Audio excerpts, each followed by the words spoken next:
As you know, if you're a regular watcher, I get up at 4 in the morning to do this every single weekday. And most days I really love it. Most days I'm very into it. Even when I open my eyes at 4, I'm ready to go. I get up, I'm raring to do it.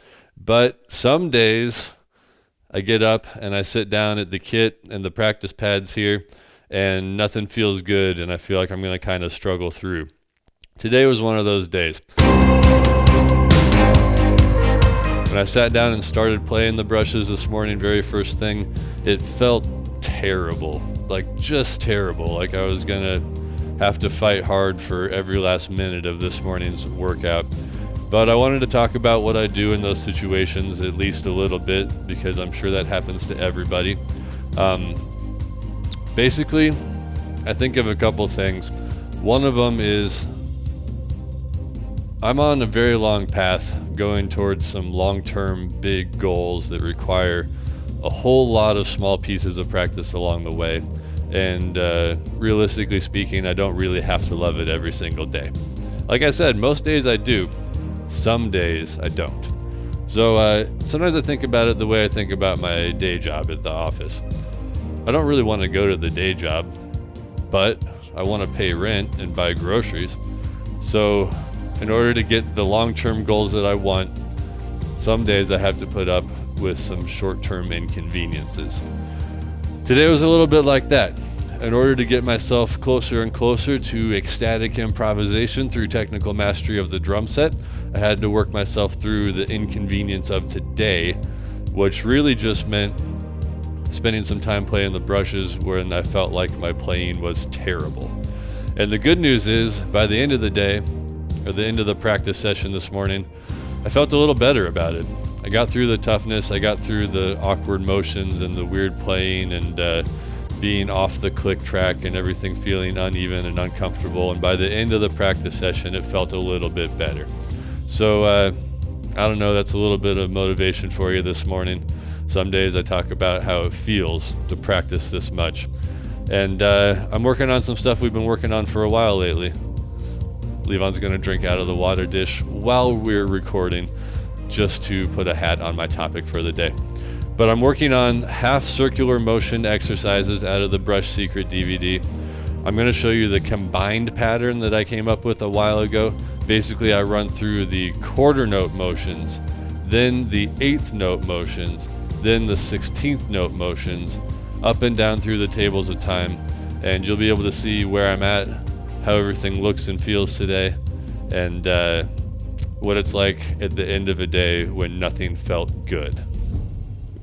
All right, let's check it out, see how everything sounds.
All right.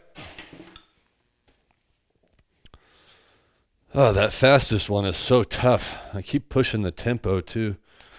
I think we made it. That's going to do it for day 189 of the Oregon Drum Project. That's 189 days working towards my ultimate goal of ecstatic improvisation through technical mastery of the drum set, which just means that I want to freak out real good behind the drums. Special thanks, as always, to my video producer, Mr. Silas himself, over at Red 11 Media.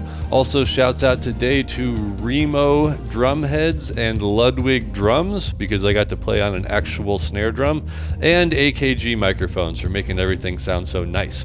If you'd like to follow along and make sure you don't miss any episodes of the Oregon Drum Project, go ahead and like and subscribe below.